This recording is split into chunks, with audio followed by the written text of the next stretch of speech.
اعوذ باللہ من الشیطان الرجیم بسم اللہ الرحمن الرحیم فمن خاف من موص جنفا او اثما فاصلح بینہم فلا اثم علیہ ان اللہ غفور رحیم یا ایہا الذین آمنوا کتب علیکم الصیام كما كتب على الذين من قبلكم لعلكم تتقون۔ جیسا کہ پیچھے آیت میں تذکرہ آیا تھا کہ وصیت کے سلسلے میں کہ اگر کسی کے پاس مال ہے اور اس کی موت کا وقت قریب ہو تو اسے شروع میں حکم یہ تھا کہ وہ اپنے رشتہ داروں کے لیے وصیت کر کے جائیں۔ پھر میراث کے احکام نازل ہونے کے بعد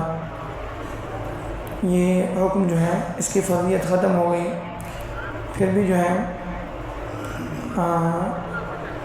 آدمی اپنے رشتہ داروں کے لیے، خاص طور پر وہ لوگ جن کو وراثت میں حصہ شریعت نے مقرر نہیں کیا ہے، ان کے لیے وصیت کر سکتا ہے، وہ 1/3 مال کے اندر۔ پھر آگے اللہ نے فرمایا کہ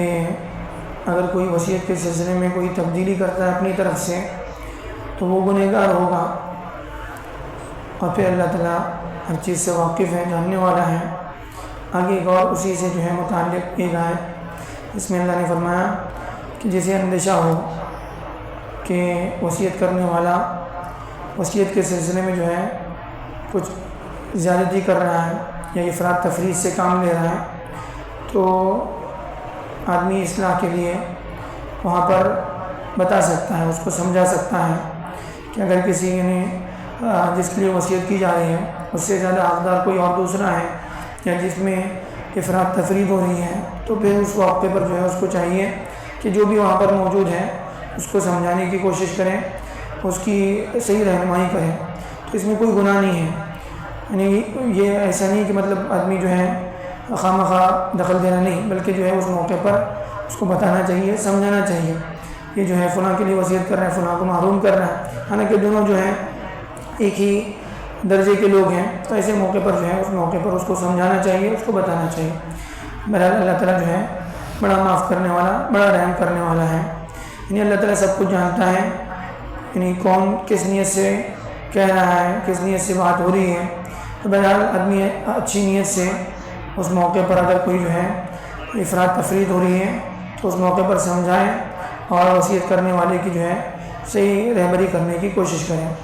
اب اس کے بعد وصیت کے سلسلے کے بعد اللہ تعالیٰ جو ہے ایک اور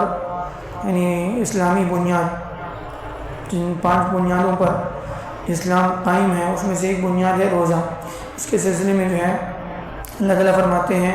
اے وہ لوگوں جو ایمان لائے ہو، اللہ تعالیٰ نے تم پر روزے کو فرض کیا ہے جس طرح سے تم سے پہلے والوں پر فرض کیا، تاکہ تم تقوی والے بن جاؤ، تاکہ تمہارے دلوں میں اللہ کا تقوی پیدا ہو جائے، اللہ کا خوف پیدا ہو جائے۔ یہاں اللہ تعالیٰ ایمان والوں کو مخاطب کر کے کہہ رہے ہیں کہ روزہ تم پر فرض کیا گیا، اور یہ روزے کی فرضیت جو ہے تم سے پہلے والوں پر بھی تھی، صرف تم پر نہیں ہے۔ اور پھر آگے اللہ تعالیٰ اس کی حکمت سمجھا رہے ہیں کہ روزہ کس لیے فرض کیا جا رہا ہے، تاکہ تمہارے اندر تقوی پیدا ہو جائے۔ معلوم یہ ہوا کہ بھوکا رہنا صبح سے شام تک اللہ کے حکم کی وجہ سے، جو بھوکا رہتا ہے انسان، اس بھوکا رہنے سے اللہ کا جو ہے کوئی یعنی ذاتی فائدہ نہیں ہے، بلکہ اس کے ذریعے سے اللہ تعالیٰ چاہتے ہیں کہ بندے کے اندر تقوی پیدا ہو۔ یہ تو روزے کے سلسلے میں فرمایا۔ عمومی جہاں پر اللہ تعالیٰ نے قرآن مجید میں عبادتوں کا حکم دیا ہے، بہت ساری جگہوں پر جو ہے اللہ نے یہی حکمت بتائی ہے۔ ایک جگہ اللہ نے فرمایا، اے وہ لوگوں، تمام لوگوں کو مخاطب کریں گے، یا ایھا الناس اعبدوا اللہ ربکم الذی خلقکم والذین من قبلکم لعلکم تتقون۔ اے لوگوں، اللہ اپنے رب کی عبادت کرو جس نے تم کو بھی پیدا کیا، تم سے پہلے والوں کو بھی پیدا کیا۔ پھر آگے اللہ نے فرمایا کہ کیوں یہ اللہ تعالیٰ حکم تم کو کیوں دے رہے ہیں عبادت کا، بندگی کا، تاکہ تمہارے دل میں تقوی پیدا ہو۔ یہ تقوی ہر چیز کی بنیاد ہے، ہر خیر کی، ہر بھلائی کی جو ہے بنیاد ہے۔ اسی کی بنیاد پر اللہ نے فرمایا کہ قرآن مجید میں ایک جگہ پر ہدی للمتقین، قرآن مجید ہدایت ہے ان لوگوں کے لیے جن لوگوں کے دل میں تقویٰ ہے۔ پھر آگے قرآن مجید میں جگہ جگہ پر اللہ تعالیٰ نے اس کی ترغیب دی، فرمایا کہ جن کے دلوں میں تقویٰ ہے